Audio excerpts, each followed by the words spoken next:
L'actualité internationale à présent a commencé par la Syrie. Rafales de tirs, bombardements, explosions et fumée noire.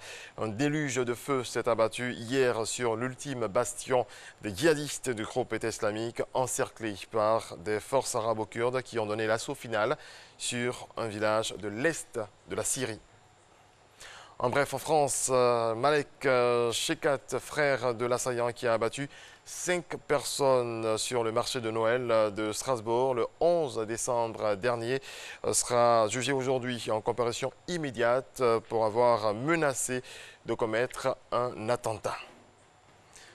Depuis les combats qui ont opposé l'armée turque et les rebelles du PKK dans la région, à majorité kurde du sud-est en 2015-2016, des quartiers entiers ont été fermés, leurs habitants priés de partir.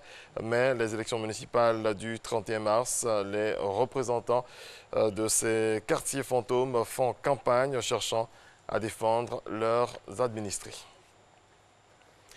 Les États-Unis offrent une récompense pouvant aller jusqu'à 1 million de dollars, soit 500 millions de francs CFA. Pour toute information sur l'un des fils d'Osama Ben Laden, l'ex-chef d'Al-Qaïda, Hamza Ben Laden est en train de devenir un leader du groupe militant islamiste selon les autorités, et celui-ci aurait pour base une zone à la lisière de la frontière entre l'Afghanistan et le Pakistan. La mission de démonstration de la capsule Crew Dragon de SpaceX pour la NASA a réussi une nouvelle étape délicate.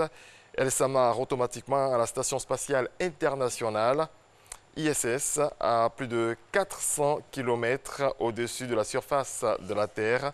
Ce premier test sans astronaute réussi est encourageant, alors que les États-Unis comptent reprendre cette année les vols habités vers l'ISS. Un nouveau documentaire sur le roi de la pop contenant des accusations de pédophilie est diffusé aux États-Unis. 4 longues heures et des témoignages accablants dans ce documentaire événement.